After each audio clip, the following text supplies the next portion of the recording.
I think in a country like ours, with a constitution and a bill of rights like ours, it's just not acceptable to do a lot of the things that they're doing.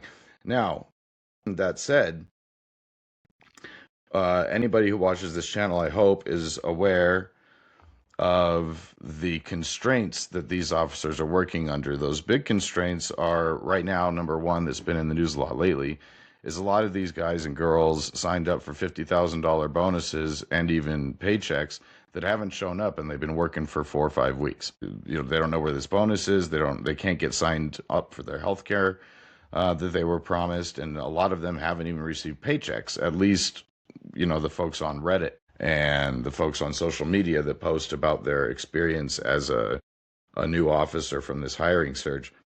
Another thing is that they cut the training program. Last that I heard, it was cut down to essentially 46 weeks. I'm not going to get into the reasoning behind it because I think it's silly, but that is 400 hours if those are regular work weeks. 400 hours of lost training.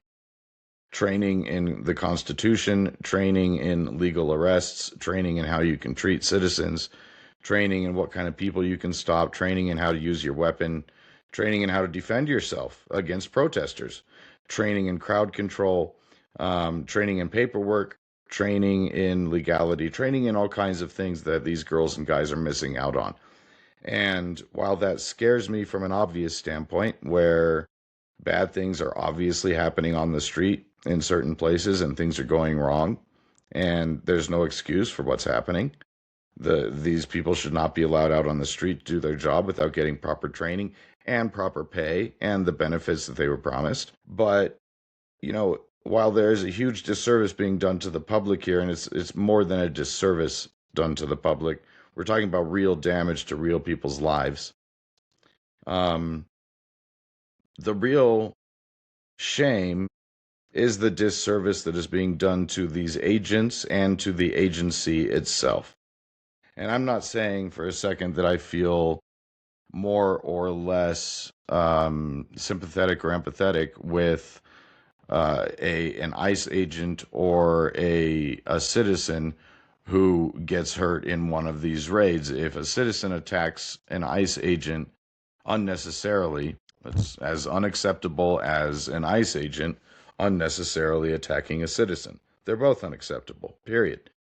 But when you've got an agent out there who is completely untrained and doesn't know how to respond, doesn't know how to de-escalate situations, just as a matter of course, doesn't understand what language to use, doesn't understand when to yell and when not to yell, doesn't understand a basic rule like never ever put yourself in front of a vehicle that could move.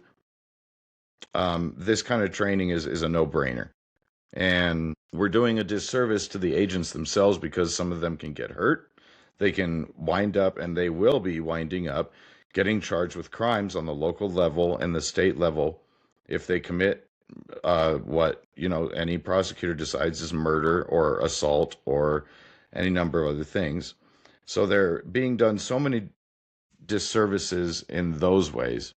But to the agency itself and the damage done, it's sad. It's sad to see. It's sad that an agency that could be of fantastic use and could do their job properly, they have in the past. They're no strangers to it. This isn't new to the rank and file who had already existed there at ICE and at DHS. These people were professionals. They knew how to do their job. They were damn good at their jobs.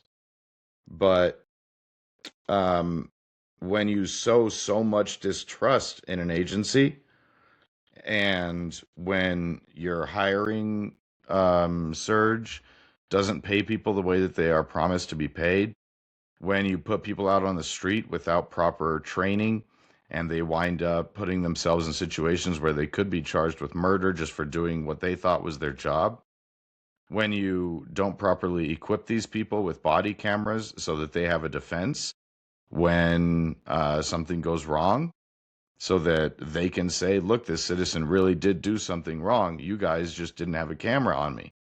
When they're forced to take their own phone out of their pocket to video what's going on because they think they need it as evidence, which also, by the way, in the middle of the moment is, of course, distracting them while they are trying to actually do that job.